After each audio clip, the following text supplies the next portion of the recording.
Oh, hey guys. Oh, camera's pointing too much up. There we go. So, and we're still pointing. It's almost time for a haircut. Almost. I mean, it is time for a haircut. It's been overdue for like 2 months. Just been busy. I'm so much in the mindset of I hate even just stopping for a day. Even if I have, I don't need to run that extra day to do literally anything. Like, I don't know. Slowly getting out of that mindset. Slowly. It takes some time though. But boy. So I think my truck's finally fixed. That snowplow decided to say hello to the underneath of the truck. It's been fixed twice now. For a total of like 9 fittings. So the first tech came from the dealership. Packley sent out the dealership tech, pretty much a mobile mechanic, and he came out and replaced 6 fittings and replaced some hose. Because I guess the hose was pretty brittle, so he was putting any pressure on it. It was cracking and stuff, so the fitting couldn't fit on there snugly enough or firmly enough, whatever way you want to do it, word you want to use.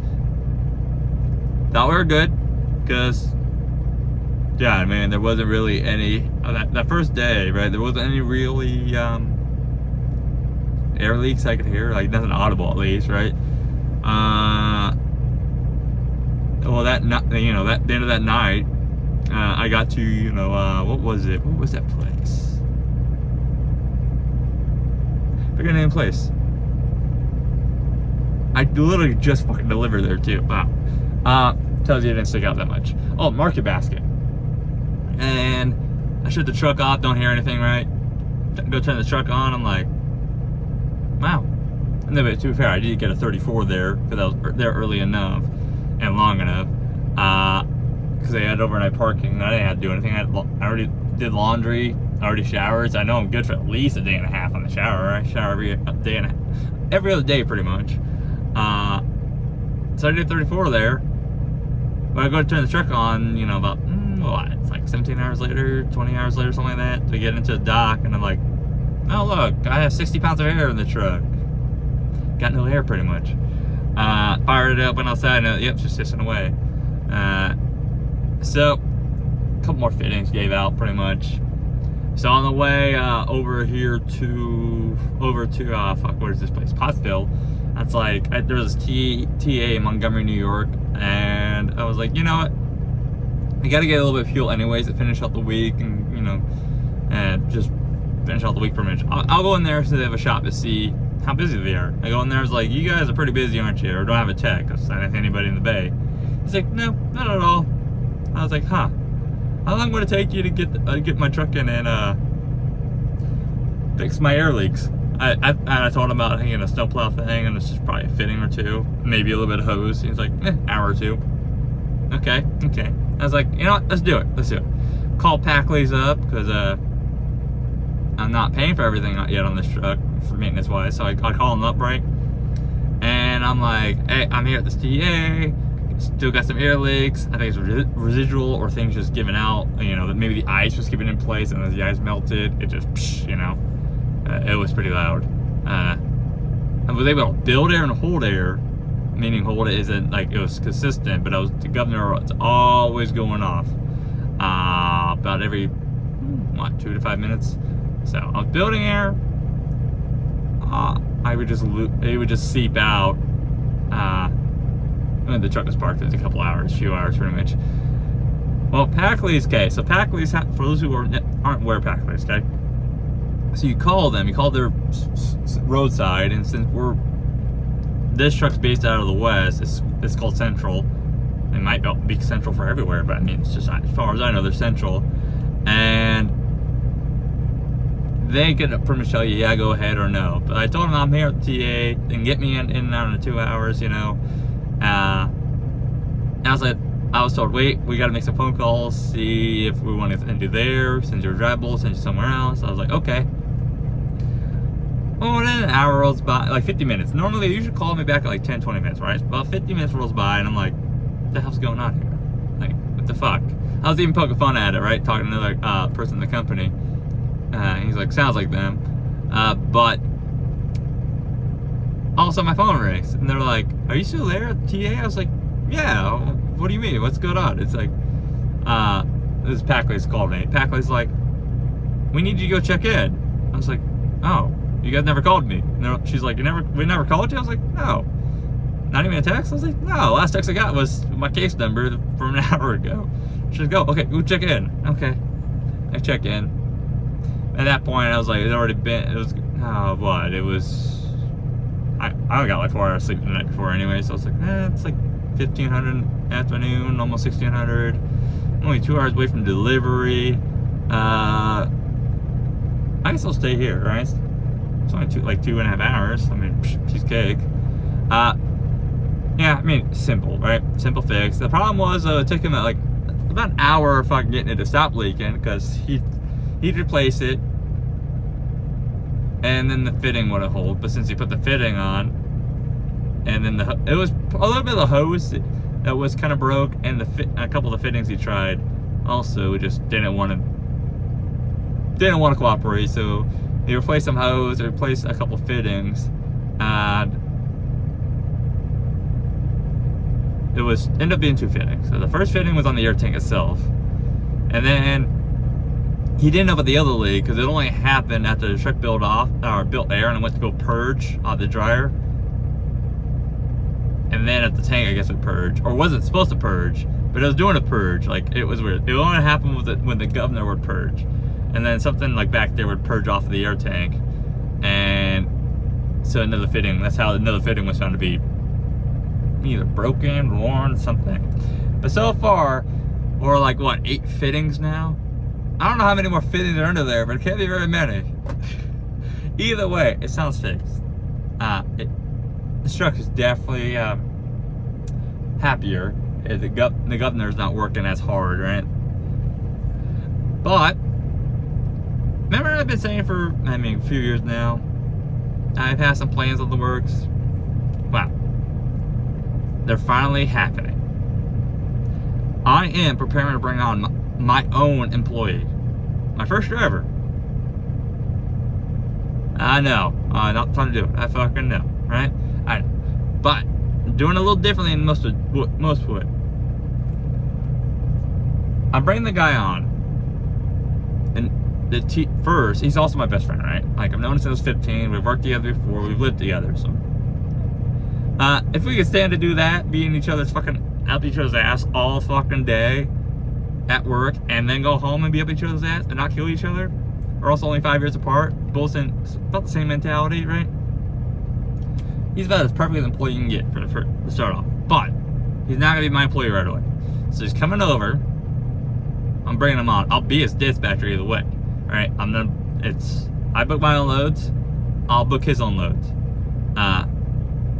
But what I'm gonna do is it's kind of on his dime first. So what I mean what that is like, he'll lease a truck, okay? He'll act like he's just straight up leasing the truck, and I'm gonna teach him how to manage it. Meaning, because if he can get consistent managing himself without affecting his pay too much, when I start paying him, because I'm gonna pay him the good old typical cents per mile, right? Like,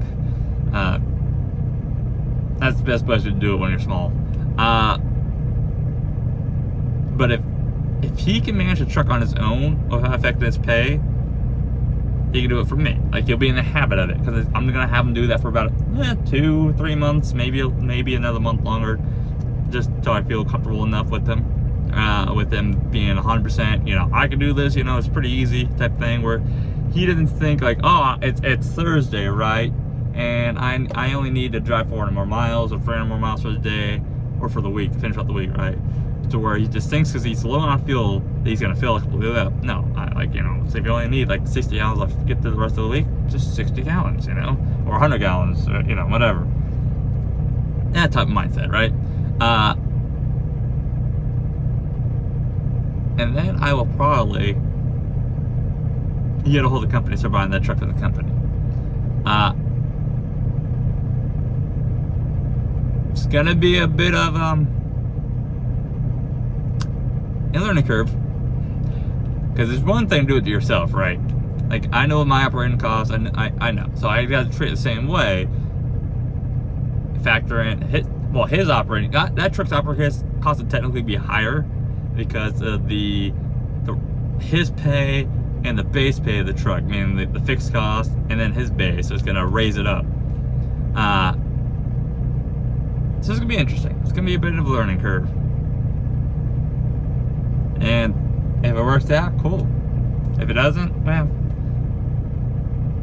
it's not going to really cost me anything because technically I'll have the company's, like, the company that leaves under would be like my insurance of themselves. Like, I don't have my own authority, right? So like, if it doesn't work out, like, I literally just have the truck back. But if it works out, cool. And then there's a big fucking baby step that I can just work off of, jump off of, and just build from there. I don't know exactly though, beyond the next 2 years with him, what the plan would be.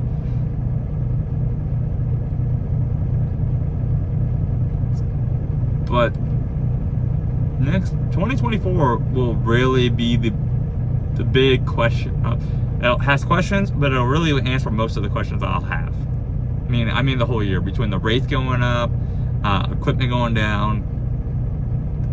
How? Because he's out of Michigan now. He's I understand he was to be home every 2 to 3 weeks for at least 2 full days. Okay. How's that work?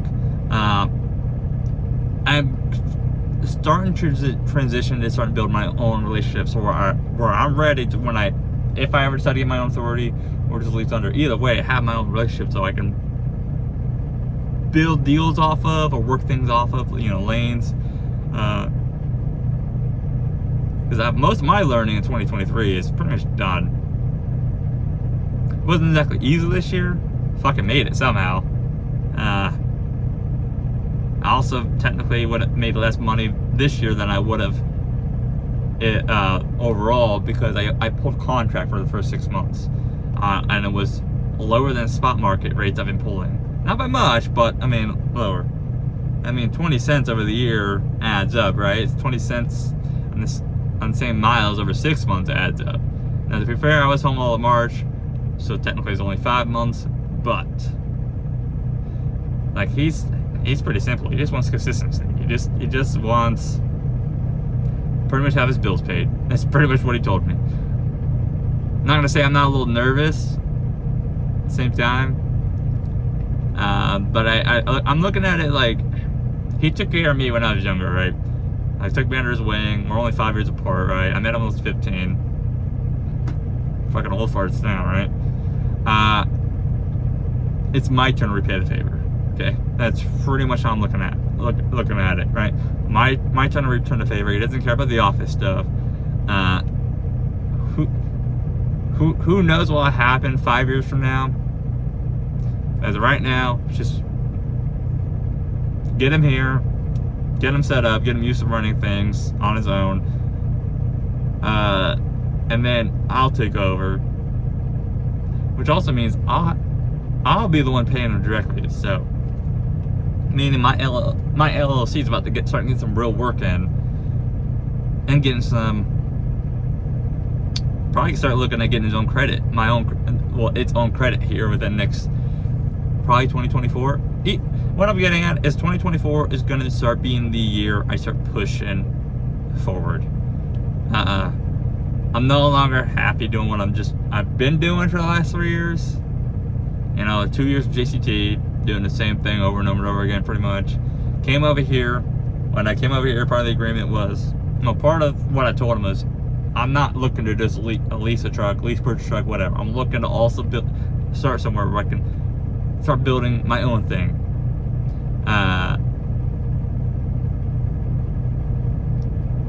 And it just comes down to, Brothers Grinn's been doing that. I've been dispatching myself since July, about mid to late July, learning curve, right? I've been dispatching other drivers since September, which it's not always easy. Too many goddamn crybabies out here. You give them a $3 and 30 miles all mile load, and they'll fucking still bitch. just because it's 3 stops over, from Friday to Monday or Tuesday, because it goes in SoCal. It's like, I'll fucking take that shit then. Like, what the fuck? You're in SoCal. It's a great reefer market. Just come out easily. 4 days later, you know, Tuesday to Friday, you can make another $4 to $5 grand. Oh, that's based on those rates at the time, right? Now they're a lot better out of SoCal, but I also have noticed that for the last couple of weeks that rates are kind of slowly going up. Volumes are slowly going up. Fun fact, the volumes, granted not in the spot market, but the volumes of contract freight are just as good, second best they've ever been. Okay, so that's also meaning COVID. So they're the highest, that is. So everything's pointing the right direction. And with everybody's pretty much trend lines and projections, I mean, I've looked at more than just one person, but pretty much it seems to be based off analytics that March to June, so pretty much Q2, rates should go up 10 to 15%. And then by like August to the end of the year, another 10 to 15%. I'm already giving up 11% of my income, right? Because that's Brothers Prim Cut. That's what they take, okay? So if I had my own authority and rates go up 10 to, well, okay, it's like 20, 30%. Okay, so that's at least 31% extra income that I could have in my pocket. Either way, though, that's at least 21%. Well, if I'm making right now, the lowest I've made is like 20,000 gross, which it's really because of a bad fucking week every month I seem to have, which has gotten better. I've gotten better at like getting those out of the fucking way.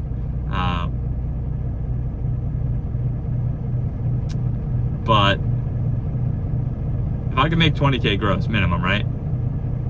Let's just add in the other truck, right? The other truck, so that's 40K, right? Well, if 20%, that's another 8K. Oh, 16K. That's if I do math. Wait, no, 8K, excuse me. Sorry, I had it right. Fucking just brain farted over there, so it's 8K. You can do a lot of things with 8K. Especially if it's 4K per truck. That's a lot of income per truck. It's a lot of income based on current market now. No, I'm not gonna be happy with just another 4K. I'm always gonna be pushing the revenue.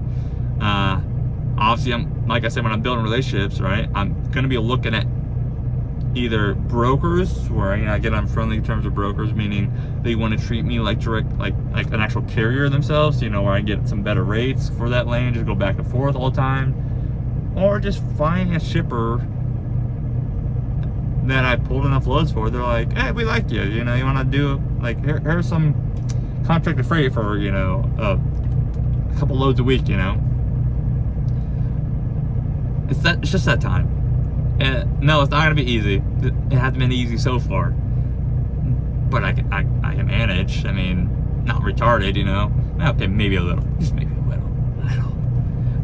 But either way, you guys are gonna be there for the ride, because my eventual goal is to make enough money to where I don't need to be on the road, and I don't need to, right? I can just be at home in the office managing, and then go from there. Because the day I'm able to pay myself salary where I'm not needing on the road is the day I actually made it. Doesn't mean I can just give up and just take it easy, but the day that I'm finally fucking there, let's do this, right?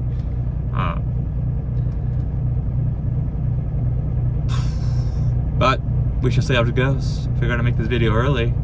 That way you guys can kind of get on the hype train with me. But here we go. You guys stay safe out there. See you guys in 2024.